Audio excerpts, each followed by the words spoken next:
Kasama ko si Dr. RAQUEL Fortun. She's the head of the pathology department of the Philippine General Hospital. And her background is known to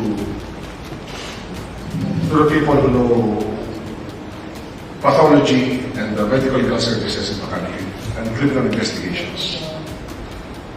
Maybe we can call her the foremost authority in the country right now. And why was Dr. RAQUEL Fortun involved in this investigation? Last Sunday,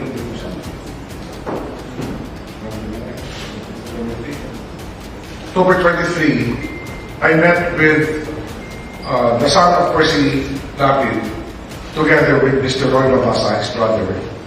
And one of their requests was really for an independent medical exam to transpire.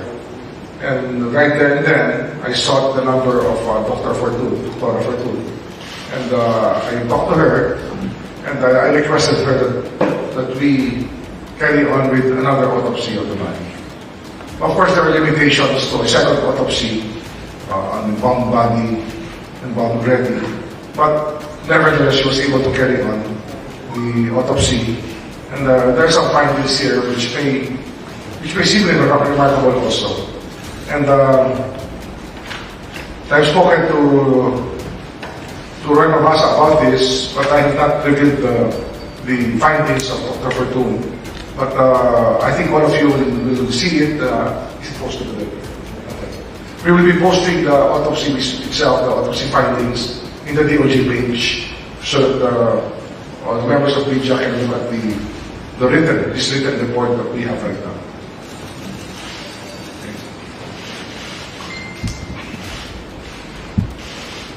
Okay, so I'd like to give the floor to Dr. Fortun to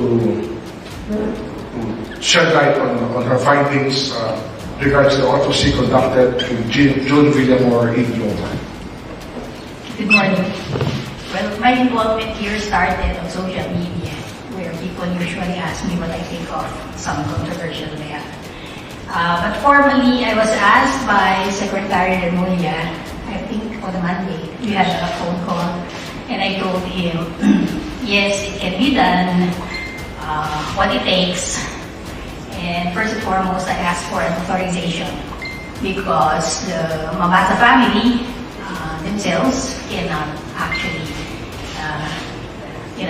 that's not what I need if I'm going to ask for a consent. And that was arranged. And Secretary Remulla had been very transparent about my needs and my questions. And in fact, if not for the information I got from DOJ's investigation, then I would not have gone this far because I was prepared to just say this much. Okay, and I'll explain to you what has transpired. Right, so basically, the body was brought to us finally on October 25 in the afternoon. But then at that time, I did not have that authorization letter yet. I did not want to open up the body without it. NBI went. So the body was brought to us by the Bureau of Corrections officials and turned over properly and so on. We signed for it. And then shortly after, NBI sent apparently a team to observe. But I said, no, I'm not going to examine the body yet. And I was also hesitant because they came with a full team of 2 doctors and about 3 others, including a videographer. You know, we do not do autopsies like that. And I know that they had already seen the body themselves, so what's the point? We document our findings. Right? So anyway, I coordinated with Dr. Maria Cecilia Lim, also a forensic pathologist, and the vice chair of the Department of Pathology. It's at PECH, it's the UP College of Medicine. So also in the same department, and I requested that she be the one to be there. MBI also consults her. So we scheduled the actual autopsy the following day in the morning. So this would be October 26. And it took us that whole morning. We finished by 11:30. And the body was well preserved.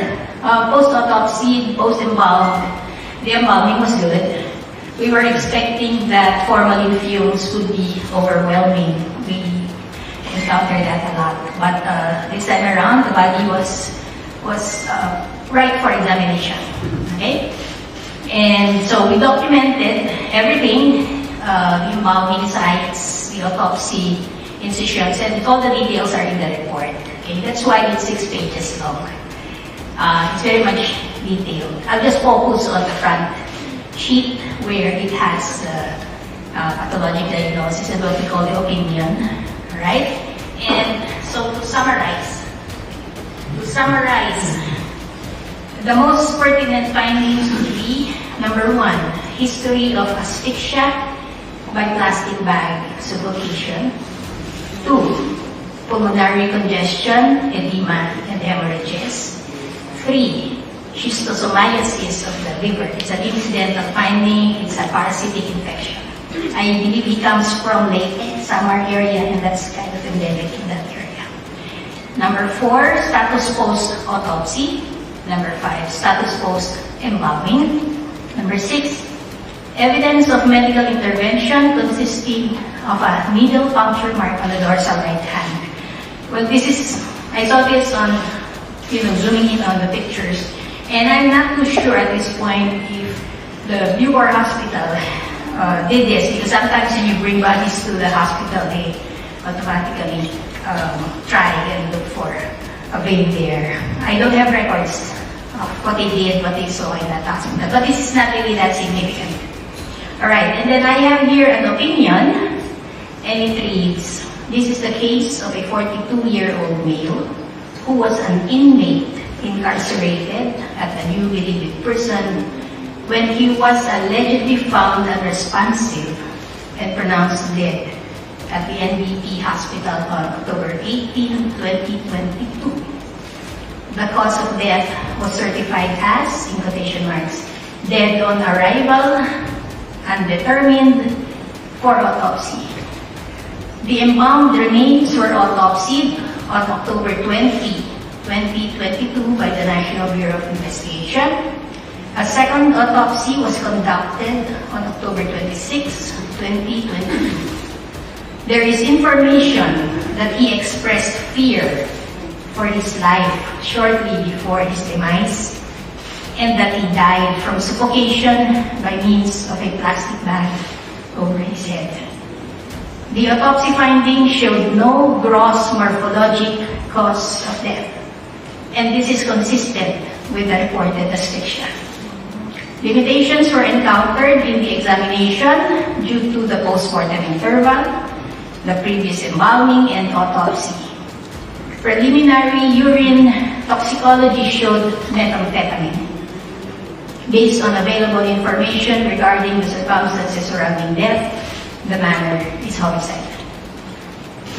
Okay, so when I was constantly discussing the case with Secretary Rebulla, and at first I said I did not find anything, meaning he was not sick of something serious, no significant injuries also. So external and internal findings were negative, and at first I was about to say that that's it, there's no cause of death, and the manner would be classified as what we call undetermined. However, information trickled in. I noted it here, and it is very important, that he had an inkling that he was in danger, and true enough, shortly after, he died. And this sense, this feeling of impending death actually was transmitted to someone, and this information is credible. So I had to consider that. So I was about to write as manner of death, probable homicide. However, again, additional information was that there's an account of someone now explaining how he died. And I remember Secretary Rebulla asking me, plastic bag. And I said, puede. Actually, puede. So when you look at a case like this, it's totality of evidence. When I refer to manner, it is how the person died. Cause would be why. Okay? And to say how, you have to look at everything, including the circumstances. And I really had to factor in the two things, that he knew he was about to die, and he did.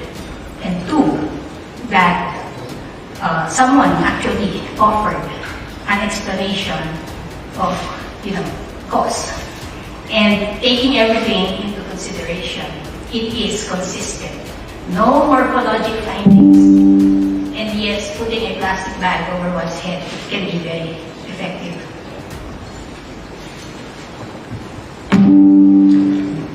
Questions?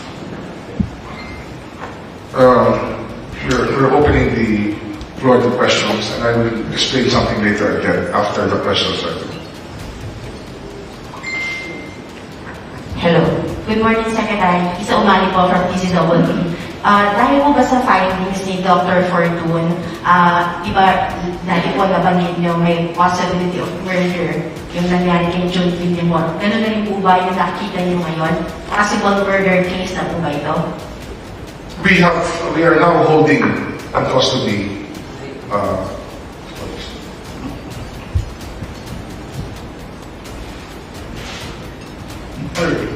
in custody na ngayon ang 7 tao na marahil may kasama sa may alam sa nangyari sa kanya, at ito po ay ating hinahawakan na ngayon. Hindi pa sila tinatanong, ngunit aalamin natin 7 tao po ito na ating tatanungin po sa bagay nito. Dahil nga sa mga investigasyon na nagaganap ng huling araw, marami na po tayo nakakausap, marami na po nagpapaliwanag. At may dito pa hong tao tayong kinuha na maaaring ito na ang magpapaliwanag at magtuturo ng pagkamatay ni June Villamor ay isang hindi po aksidente, hindi po atake ng natural, ngunit isa po pinagplanuhang kamatayan. Kaya ito po ay malinaw na malinaw po ngayon. Kaya kakausapin po namin yung 7 tao. Secretary, good morning. Si Johnson po from ABS-CBN. Secretary and kay Dr. Fortun, kung gano'n po na magkaiba yung result dun sa autopsy ng NBI at sa findings po ni Dr. Fortun, will this not create reasonable doubt dun sa criminal case against the perpetrators? I'm not really sure na magkaiba. I have not actually seen the report of NBI. As I kept saying earlier, what is admitted was very sketchy, and it was more of an internal office memo. It's not a technical autopsy report. I'm not sure kung magkaiba. Let me just comment that it, for them to have seen the body earlier, of course, nagkaroon ng changes. But at the same time, I appreciate the fact that may nakita pa ako. And that's why sa akin kasi it's really show me the body. And like for instance, yung ihi na nakuha. The bladder was intact, surprisingly. And it contained a lot of urine. Probably, sa amin, mga 40 ml. Dami na na. Hindi ko alam kung ano yung nakuha ng NBI because I was told that, kasi ang tanong ko, hindi niya ba nakita to? Kasama yun sa complete autopsy. Ang sabi sa akin, they aspirated daw. But really, what we do is we take out the bladder, everything there, the prostate, the testes. That is how you do a complete autopsy. There's another potential source of toxicology samples. The stomach. Again, my disadvantage, it's not there anymore. And apparently, they took out the entire stomach. So, let's wait. I don't know when they're going to release their findings, if they're still doing histopathology as well, and toxicology. Anyway, the presence of methamphetamine is another factor that probably we should note. rumors na meron talaga siya doon sa loob ng bilibid, I think is confirmed by the fact that the person who died had shabu or methamphetamine in his system. I think it's a very important finding that was not present in the first report. And this, actually, we are still planning to have a second laboratory examine the urine that is there. Kasi marami naman siya.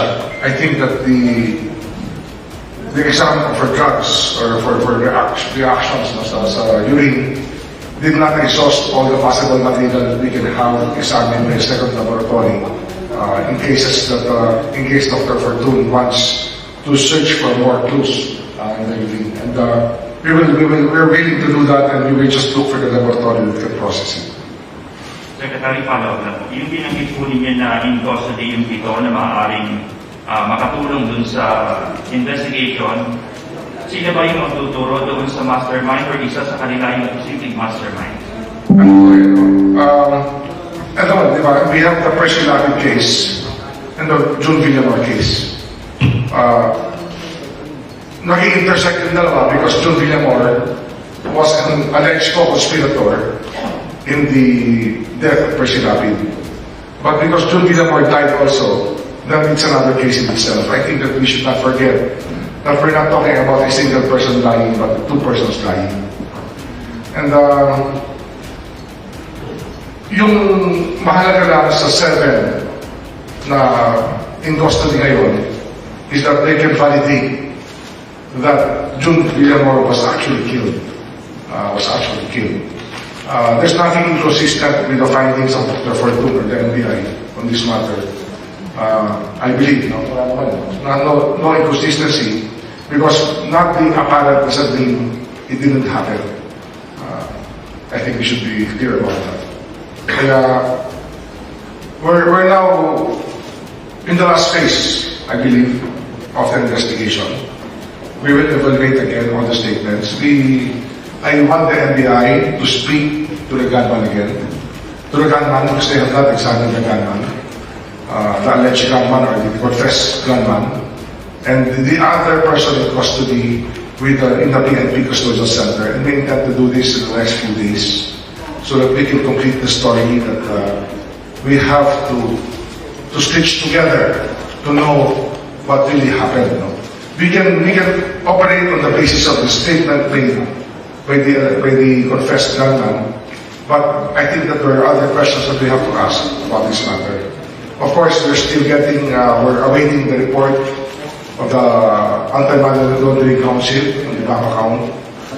There are other factors we're trying to get in to the front so that we can examine them. But this case is almost over. I mean, the investigation is almost over. It's a matter of filing the cases and probably being able to identify masterminds in this case. We are saying masterminds because in the plural because we are throwing out two persons of interest as masterminds, but we cannot say their names now because we have to determine everything and we don't want to violate any rights of anybody. We're just here to make sure that we conduct everything in accordance with law. Any more questions? Sir, si Roy Gonzalez po sa PCLH. Yung nasa Cote de Bagos, sir, may official ba na biotop doon o PDA? At isa pa, nagkaroon po ba ng takipan ng NBI sa ginawa autopsy? At yung autopsy ni... Wala naman, wala ko nakikita ang takipan. Marami lang yan bagay na dapat natin malaman. Kasi nga, ang science kasi ng pathology, kakaiba po yan sa ordinary medical legal examination. That's why I really thought about it before I contacted Dr. Fortun to have a second examination as requested by the family of PERCY LAPID. Because there are things that are qualifications that are attached to every job. And sometimes the experience is necessary for us to determine the trajectory of any investigation. There are advantages also to the fact that Dr. Fortun was already guided by myself in discussing the case because we're already conducting a pathological exam based on knowledge of what had transpired already. When the NBI came earlier, they came in much earlier, they came in blind, not knowing anything yet. But I don't think there's any consistency with their findings, except that she just found a little more. And that is, of course, the methamphetamine in the system and other things that probably, if compared, merong pagkakaiba. So this helps us explain a lot of things, and also reveals something about the way that the belief runs. When the person there had drugs in the system, had methamphetamine in the system, I think that's very revealing. That's why the investigation is to push forward and further, and it will not stop here. Yung pito pagkakausapin namin, andyan na sila para makausap ng ating mga kasama. Dalawa na lang, kailangan namin makausap muli yung dalawang nasa PNP Custodial Center na persons of interest who are part of the narrative that we have been putting together based on the testimonies of the different persons that have been interviewed and questioned by the NBI and the police. Hi sir, Nana, this is Maras of PTV4. Sir, nabanggit po kasi na this case is almost over. Yung mastermind po kaya dito sa krimen, kailan natin na mapapangalan?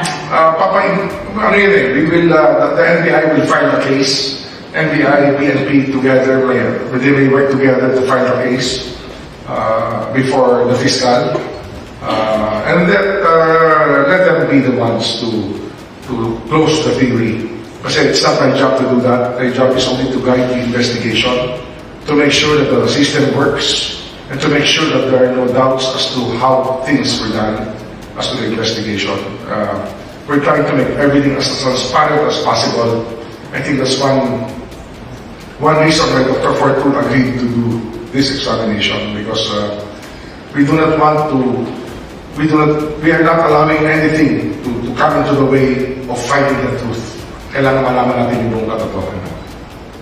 And sir, with the second autopsy result, ano po yung gagawin natin pakipag-ugnayan at paghihigpit pa sa Bureau of Corrections? Yes, I will also supply a copy of this autopsy report directly to the acting Bucor director so that he can take note of this methamphetamine in the system.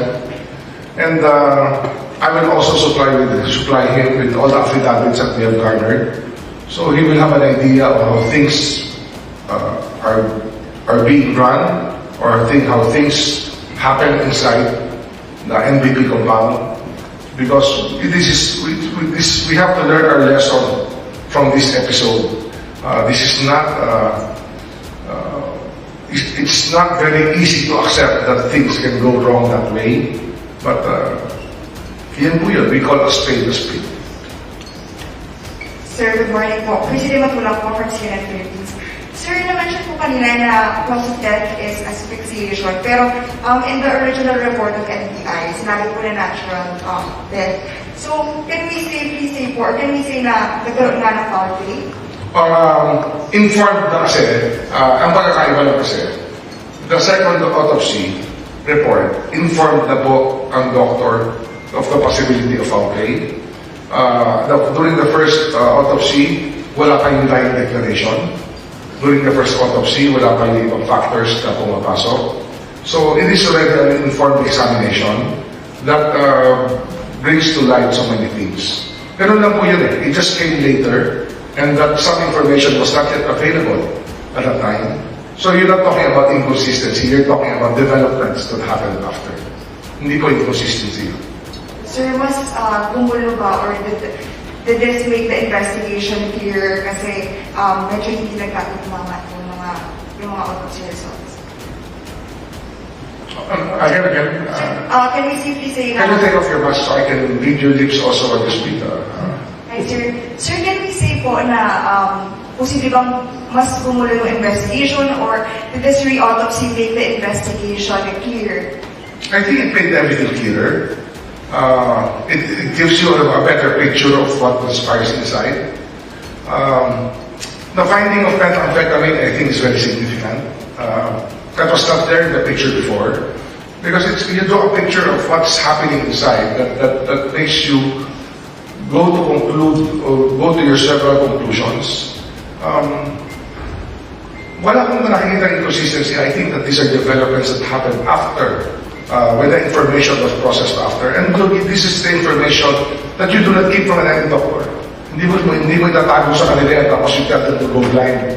You inform them of what you know. That's the first basic rule, so that they're guided when they're doing the examination.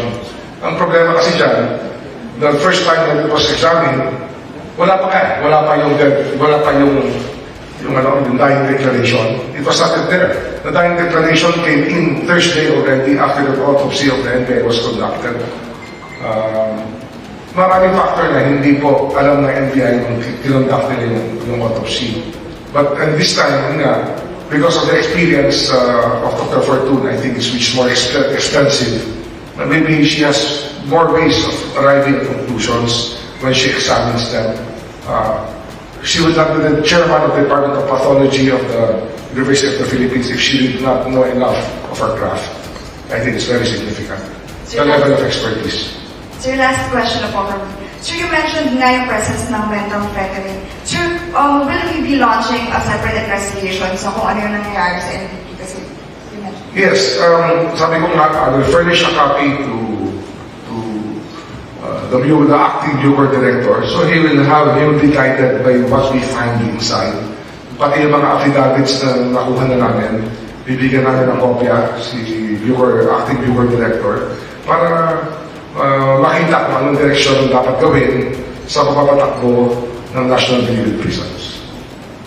Hi sir, good morning. Mac Gonzalez from JB po. Sir, Dr. Fortun mentioned earlier that there was an additional information of how he died.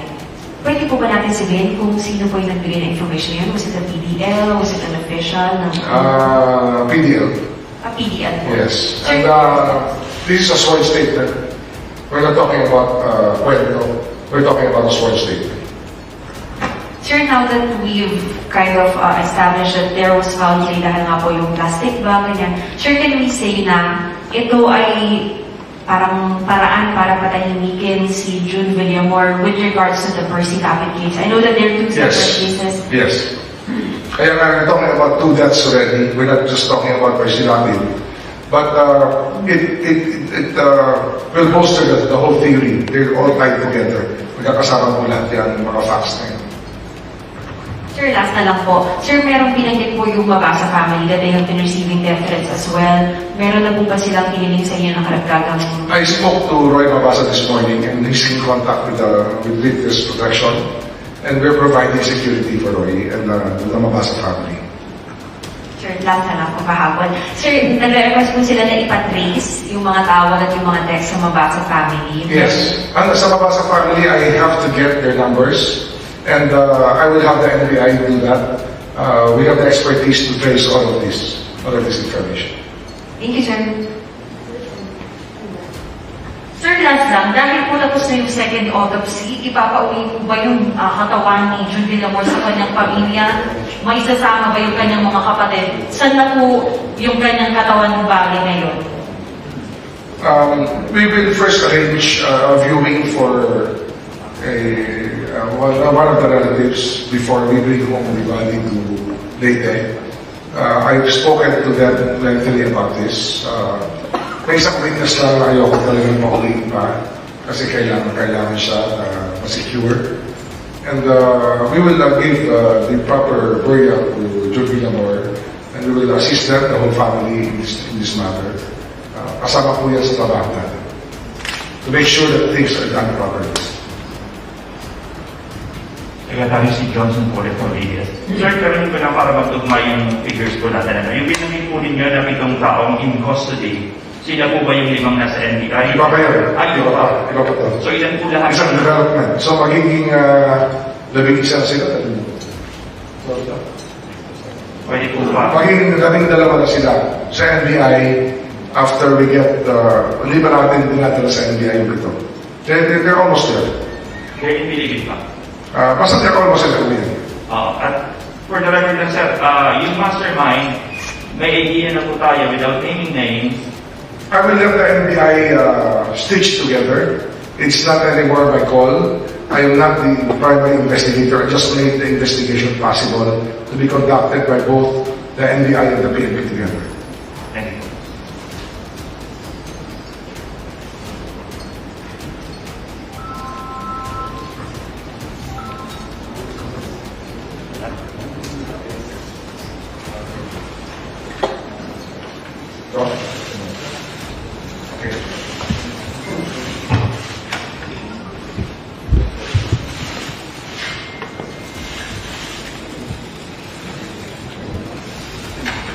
Okay. Okay? Okay na tayo? Thank you very much. Dr. Fortun has something to say. Just one thing.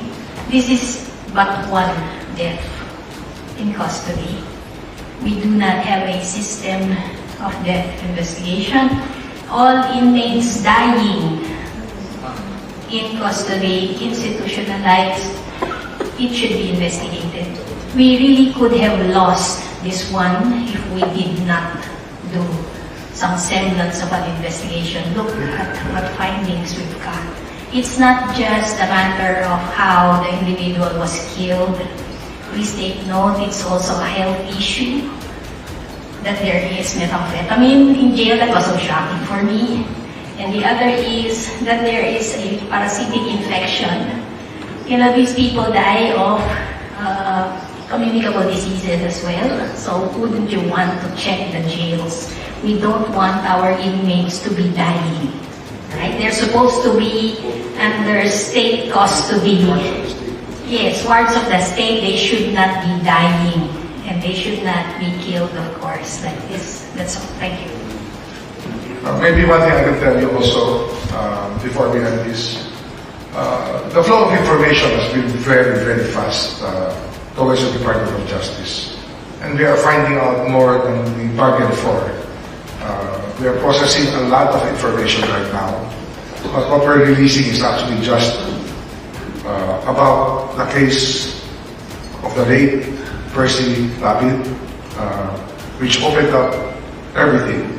And of course, the case of Jude Villamor, who died. If we look at the account that was given us 20 to 21 minutes after he sent his dying declaration by his sister.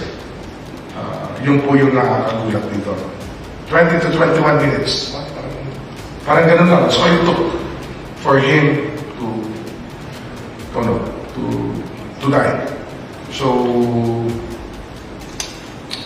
we will stand by our findings because I think we have done this. We've done a very thorough job. But we're not stopping here.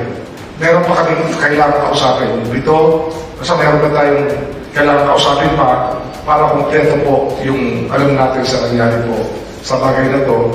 And hopefully we learn our lessons as a country about with what happened to PERCY LAPID and what happened to Jude Villamor. Thank you.